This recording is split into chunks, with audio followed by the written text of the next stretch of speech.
तो गाइस मैं हूं अंकित और आप दिख रहे हैं रेसलिंग फैंस नेटवर्क। तो रॉक रेसलमेनिया में नहीं आए, लेकिन अभी पैट मैकएफे शो पे अपीयर हुए एंड सब कुछ एक्सपोज कर दिया। डब्ल्यूडब्ल्यूई को एक्सपोज किया एरी इमैनुअल, टीकेओ वाले ने भाई उनको क्या कॉल किया वो बता दिया। सीना कोडी के मैच में इन्वॉल्वमेंट क्यों नहीं है वो बता दिया, एंड आगे क्या होने वाला है वो भी बता दिया। मतलब ए टू जेड एक्सपोज किया भाई यहाँ पे रॉक ने आके। क्या कुछ बोला मैं आपको बता देता हूँ, कोशिश करूंगा कि आपको सिंपली शॉर्ट में समझाऊं। सीना से अपनी बातों को शुरू करते हैं, लेकिन उससे पहले जेकब फाटू एंड रोमन रेंस वगैरह को अप्रिशिएट करते हैं। रोमन के फिजिक की तारीफ करते हैं, जेकब फाटू के कमिटमेंट की तारीफ करते हैं। सीना की बात करते हैं, कहते हैं कि जॉन सीना देखो पहली बात तो एक बैड गाय नहीं है, ठीक है। जॉन सीना एक खराब इंसान नहीं है। लोग बोलेंगे कि जॉन सीना हील बन गया ऐसा वैसा। John Cena is not a bad guy, he is a good guy. And अब वो जस्ट सच बोल रहा है। हम लोग इतने साल साथ में काम कर रहे थे, ये सब सेम चीज़ वो फील करता था इतने सालों से, लेकिन अब बस वो बोल रहा है तो कुछ बदला नहीं है। John Cena is not a bad guy. इतने सालों से तुमने उसे बू किया, चीयर किया, ये किया वो किया। 25 साल वो लगातार आया, आते गया एंड ये सब फेस करते गया, तो कहीं ना कहीं ये चीज़ फटेगी। अब जब फट रही है तो इसका मतलब ये नहीं है कि वो bad guy, he is still a good guy. ऐसा ये कहते हैं जॉन सीना के बारे में। इसके बाद चालू होती है भाई मेन बातचीत अपनी, कि ये जो भी रेसलमेनिया के मेन इवेंट में हुआ, जॉन सीना चैंपियन बने, एलिमिनेशन चैम्बर में रॉक, जॉन सीना, ट्राइविस हमें साथ में देखने को मिले, हील टर्न हुआ सीना का, ये सब था क्या एक्चुअली, रियल प्लान्स क्या थे। कहते हैं रॉक की देखो एरी मैनुअल जो कि टीकेओ के मेन है, वो चेयरमैन है I guess if I am not wrong, जो टीकेओ के टॉप पे हैं एरी मैनुअल, एंड वो रॉक के भाई अच्छे बिजनेस पार्टनर हैं, एक गुड फ्रेंड है बहुत सालों से। वो रॉक को कॉल करते हैं एंड बोलते हैं कि देखो एलिमिनेशन चेंबर के लिए टिकट्स ढंग से बिक नहीं रही है, यानी कि जो एलिमिनेशन चेंबर है उसके लिए टिकट सेल्स लो है, कनाडा से इवेंट है एंड हमें तुम्हारी नीड है। तो यहाँ पे रॉक ने साफ एक्सपोज किया कि डब्ल्यूडब्ल्यूई वाले टिकट सेल से सफर कर रहे थे। टीकेओ वाले एरी मैनुअल को लगा कि अब तो ऐसे टिकट्स बिकने नहीं वाले, अब हमें फाइनल बॉस चाहिए यानी कि रॉक चाहिए। लास्ट मोमेंट पे रॉक को आना होता है एंड देन ये भाई डिसाइड करते हैं कि आखिर एलिमिनेशन चेंबर में होगा क्या। अब अगर रॉक अपीयर होंगे तो कुछ तो करना पड़ेगा ना आपको भाई, कोई एंगल बनाओगे। तो आइडियाज पिच हो रहे थे, ट्रिपल एच, निक खान, बाकी राइटर्स एंड रॉक मिलकर आइडियाज पिच कर रहे थे।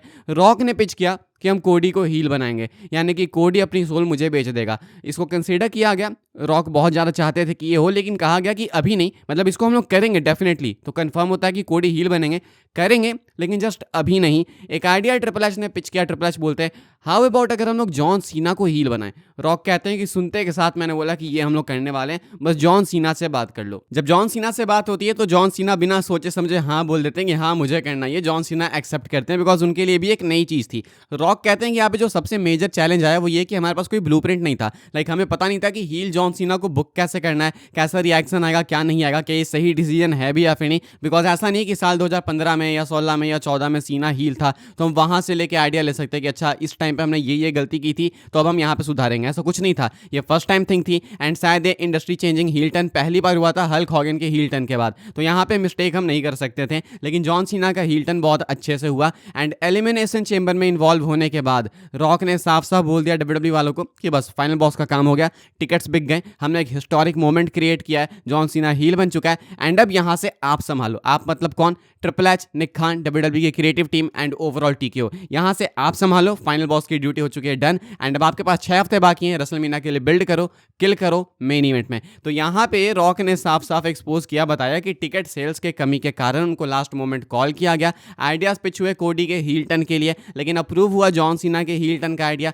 ये सब कुछ बिल्कुल लास्ट मिनट डिसीजन है, ठीक है। लास्ट मिनट पे रॉक आते हैं एलिमिनेशन चैम्बर में बिकॉज वो एडवर्टाइज किए गए थे टिकट सेल्स के लिए। उसके बाद वो वहाँ पे इन्वॉल्व होने के बाद साफ बोलते हैं कि मेरा काम हो गया, 6 हफ्ते आपके पास, अब रेसलमेनिया के बिल्ड में मैं नहीं इन्वॉल्व होने वाला, यहाँ से आप आगे लेके जा सकते हो। तो इसका मतलब ये है कि फाइनल बॉस की कोई फैक्शन वगैरह नहीं है। मतलब ये सेल सोल करने वाली बात ठीक है, लेकिन यहाँ पे कोई वो फैक्शन वाली बात नहीं है भाई कि रॉक का ये फैक्शन है, जॉन सीना हमेशा रॉक के साथ दिखेंगे, ट्रैविस रॉक के साथ दिखेंगे, ये चीज़ नहीं है। रॉक वहाँ से साइड हट के मेन इवेंट सेट करके रेसलमेनिया का। इसके बाद भाई बात आती है सीधा रेसलमेनिया के मेन इवेंट की, कि WrestleMania main event John Cena कोडी का जो मैच था, ये मैच ऐसा गया कैसा गया एंड इसमें ट्रैविस आए, आप नहीं आए। कहते हैं भाई देखो मैं ओरिजिनली सपोज नहीं था इस मैच में आने के लिए, जैसे मैंने बोला मैं घर पे बैठ के बाकी फैंस की तरह बस मैच देख रहा था, शो देख रहा था। अंतर ये था कि मुझे विनर्स मालूम थे, मैं पसंद करता हूँ ये जानना कि विनर्स कौन है, लेकिन मैं ये नहीं जानना चाहता कि हम लोग विनर की तरफ जाएंगे कैसे। इनको पता था कि जॉन सीना चैंपियन बनेंगे, लेकिन इनको ये नहीं पता था कि ट्रैविस स्कॉट अपीयर होंगे एंड ये वो होगा। तो कहते हैं कि जब ट्रैविस अपीयर हुआ तो मेरे लिए भी काफ़ी शॉकिंग मोमेंट था एंड मुझे मालूम चल गया था कि अब ये अपीयर हो गया,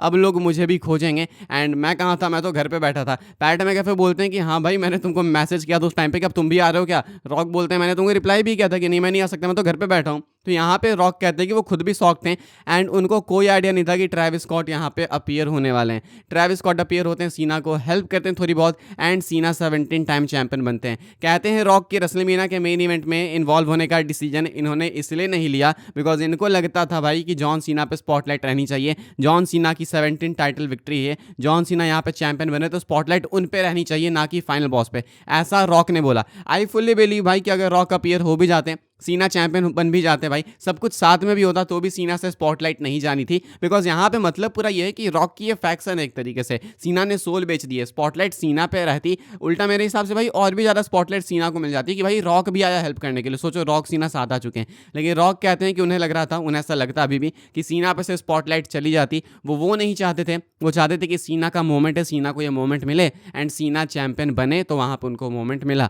तो रॉक बेसिकली घुमा फिरा के सारी बातें ये कहते हैं, अगर बिल्कुल एक समरी में आपको दूं, कि रॉक ओरिजिनली रेसलमेनिया के लिए प्लान्ड नहीं था and guess what, Dave Meltzer was right.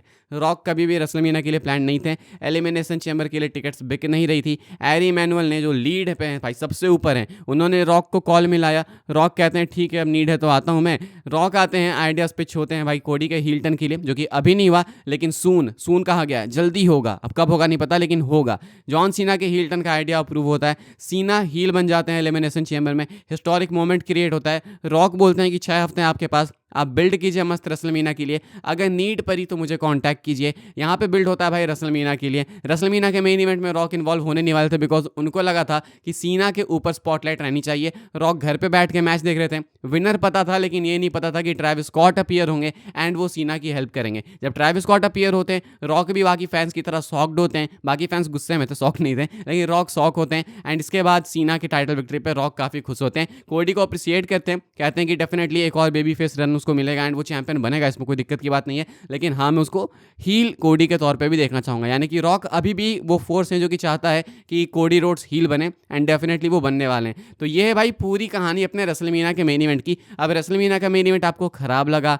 या अच्छा लगा, जो भी कुछ हुआ, इसके पीछे की बिहाइंड द सीन्स वाली कहानी ये थी, कंप्लीटली एक्सपोज किया है रॉक ने भाई। एंड अब इसके बारे में आप क्या फील करते हैं कॉमेंट करके बताना। अब सारी चीज़ें देखो हमें समझ आ गई, अब हमें पता लग गया कि आखिर रॉक एलिमिनेशन चैम्बर में इन्वॉल्व होने के बावजूद रेसलमेनिया में क्यों नहीं थे। इसका आंसर है कि एलिमिनेशन चैम्बर में बस वो टिकट सेल्स के लिए इन्वॉल्व हुए थे एंड वो कभी भी प्लान नहीं थे रेसलमेनिया में अपीयर होने के लिए। तो ओरिजिनल जो प्लान्स थे उनके लिए जो नहीं थे, उन्होंने वही किया। तो अब इसके बारे में आप क्या सोचते हैं कमेंट करके बताइएगा। पता नहीं भाई रॉक अब कब अपीयर होंगे इतना एक्सपोज करने के बाद भाई। एंड यहाँ पे इन्होंने बात बात में ये भी बोल दिया, नोटिस करना, कि एलिमिनेशन चैम्बर के लिए टिकट्स नहीं बिक रहे थे तो इन्होंने मुझे कॉन्टैक्ट किया, मैं आया तो बिक गए। तो यहाँ पे रॉक फिर से वो वाली चीज़ दिखाते हैं कि मेरे कारण मैंने किया, ये वो वाली चीज़ तो है भाई, बात तो है भाई, देखो ईगो तो है तो दिखता है। क्या सोचते हैं आप इस बारे में कमेंट करके बताना। फिलहाल भाई लोग कह रहे हैं कि जो मेन हगा है, रॉक ने तो हगा है, ये तो बिल्कुल कोई बात नहीं है, बुलसेट तो है जो भी बोल रहा है, लेकिन अल्सो हगा साथ में एरी इमैनुअल ने भी है। एंड इससे एक और पॉइंट प्रूव होता है कि हर गलती ट्रिपल एच की गलती नहीं होती है। टीकेओ वाले ऊपर से बहुत ही जोर लगा के बैठे हैं। ट्रिपल एच वगैरह ने कभी नहीं प्लान किया था सीना का हील टर्न ओरिजिनली रॉक का अपीयर होना एलिमिनेशन चैम्बर में। ओरिजिनली ये प्लान किया जेपरेडी में आके एरी इमैनुअल ने, उन्हें लगा कि भाई टिकट्स नहीं बिक रहे हैं, पैसे नहीं आएंगे, अब रॉक को फ़ोन करो। यानी कि जो फाइनल कॉल है वो एरी इमैनुअल की आती है, यानी कि टीकेओ की तरफ से। तो प्रोडक्शन में अगर कुछ खराबी हो या फिर रिंग मैट पर कुछ खराबी दिखे आपको, कुछ बहुत ही घटिया से बुकिंग दिखे आपको, तो समझ जाना कि उसमें एरी इमैनुअल शामिल हो सकते हैं। बिकॉज इन्हें बिजनेस का ज़्यादा आइडिया है नहीं भाई, एंड बस कुछ भी पैसों के लिए करते हैं। तो टीकेओ को डब्ल्यूडब्ल्यूई बेचना शायद एक अच्छा डिसीजन नहीं था। क्या सोचते हैं आप कमेंट करके बताना। फिलहाल भाई इस वाली वीडियो के लिए ये कंप्लीट मेजर अपडेट थी। आई डोंट थिंक इससे मेजर कुछ हो सकता था आज के लिए। अपने ओपिनियंस बताना कमेंट करके। पूरा शो मैंने देखा भाई, बस ये एक न्यूज़ निकालने के लिए, एंड ये था भाई पूरा एक कंप्लीट डिटेल्ड रिव्यू इस शो का जो रॉक ने बताया। आई होप सो आपको वीडियो पसंद आई है। कल मिलूंगा मैं आपसे, इंस्टा ट्विटर पर फॉलो करना, लिंक है डिस्क्रिप्शन में। जल्दी मिलते हैं कल सुबह। Thanks for watching, good night.